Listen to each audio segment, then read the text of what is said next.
So my new boyfriend is tall and he's so funny and very clever.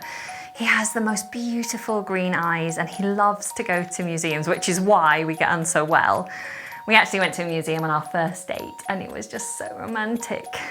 We just think exactly the same thing about everything. So yeah, he's really kind and he teaches children to play football on Saturday mornings, and I usually go and watch and then we go out for lunch afterwards.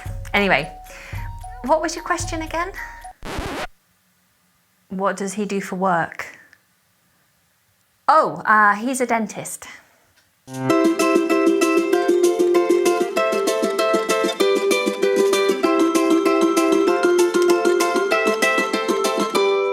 Giving more information than necessary is something we do quite often.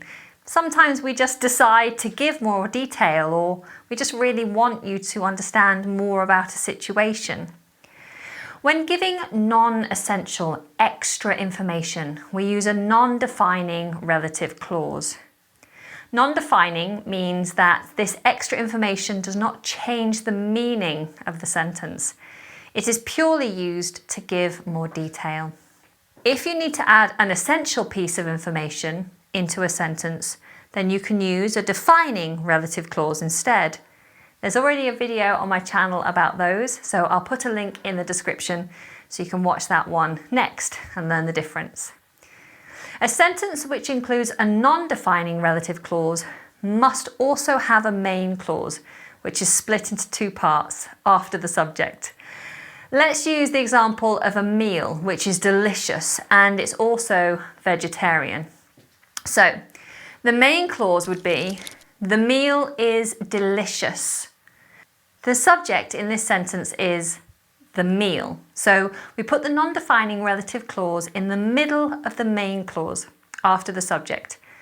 The meal, which is vegetarian, is delicious. The word which in this sentence is a relative pronoun. In the case of objects, places and things, you can use the word which. However, when the sentence of the subject is a person, you should use the word who as a relative pronoun. For example, my sister, who is younger than me, works in a school. When putting an additional clause in the middle of an existing clause, it's important to use commas to separate them so that the sentence is easier to read and understand. In this case, you should put a comma on either side of the non-defining relative clause when writing it down to show this, and you'll often hear native speakers naturally pausing in the place of these commas to make it clear when speaking and listening to. For example, our wedding, which is in July, is going to have 120 guests.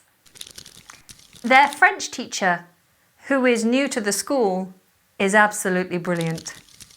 My cooking skills, which are very limited, have improved since I bought this cookbook. So now you know all about how to add additional information using a non-defining relative clause in the middle of a sentence. It's time to put that knowledge to the test. I'm going to give you 5 people or objects, and I'd like you to describe them in the comments using a sentence with a non-defining relative clause, like the ones we've just been practicing. Your answers can be real, or you can use your imagination to describe things that don't really exist, but I'd like you to be as creative as you can. First of all, I'd like you to describe your ideal pet. Next, I'd like you to describe the most important teacher you had at school. Thirdly, I'd like you to describe your favourite city. And then I'd like you to describe your childhood best friend. Lastly, I'd like you to describe your favourite meal. So there are 5 sentences for you to write in the comments for your homework. I'm looking forward to reading them and seeing your new English skills in action with those non-defining relative clauses. Take care for now. I'll see you soon.